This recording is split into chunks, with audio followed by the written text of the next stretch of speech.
आज आम्हाला वाटतच नाहीये की दादा आमच्यात नाहीये, दादांसारखं नेतृत्व. कारण गावाचा सरपंच जरी व्हायचं असेल ना तर किती कष्ट घ्यावी लागतात त्या सरपंचाला माहिती आहे. सरपंच त्यातून सदस्य व्हायचं असेल त्यांना माहिती आहे काय कष्ट घ्यावी लागतात.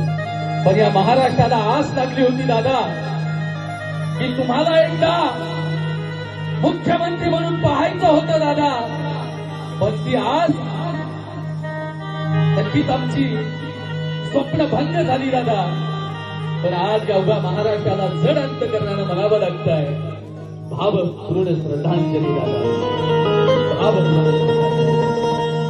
लोकमनाचा कर्तृत्ववान आणि छत्रपती शिवरायांबद्दल कोणी बोललं तर अंगावर उत्तर देणार या महाराष्ट्राला आता कोणी राहिलं नाही दादा. कारण छत्रपती शिवरायांचा वारसा जपणारे तुम्ही. आज जे ते उठतो राजकारणासाठी छत्रपती शिवरायांचं नाव घेतो पण त्याला प्रत्युत्तर द्यायला कोणी शिल्लक नाही दादा. कारण अजितदादा असताना आम्हाला कधी त्यांची किंमत कळाली नाही, कधी वाटलंही नाही दादा. कारण राजकारणावरती आम्ही हल्ली बोलत नाही. पण तुम्ही गेलात ना पाठीवरची अदृश्य ताकद गेल्यासारखं झालं दादा. पाठीवरची अदृश्य ताकद गेल्यासारखं झालं. अजितदादा यांना भावपूर्ण श्रद्धांजली आपण या ठिकाणी अर्पण करतो. काय बोलावं, कारण मी सहसा राजकारणी व्यक्तींच्या विषयी सहसा बोलत नाही. सिंधुताई सपकाळ ज्या पद्धतीने म्हणाल्या की माणसं गेल्यानंतर त्या माणसाची किंमत या महाराष्ट्राला कळते दादा. आज तीच अवस्था आहे. या महाराष्ट्राला तुमची किंमत कळाली. मराठी मनाच्या मराठी माणसाला तुमची किंमत कळाली आहे. आज सुद्धा आम्हाला असं वाटतंय की अनेक रील ज्यावेळेस व्हायरल होतात ना की दादा त्या विमानातच नव्हते. दादा कुठेतरी बाहेर देशात आहे. आजही आम्ही आज लावून आहे.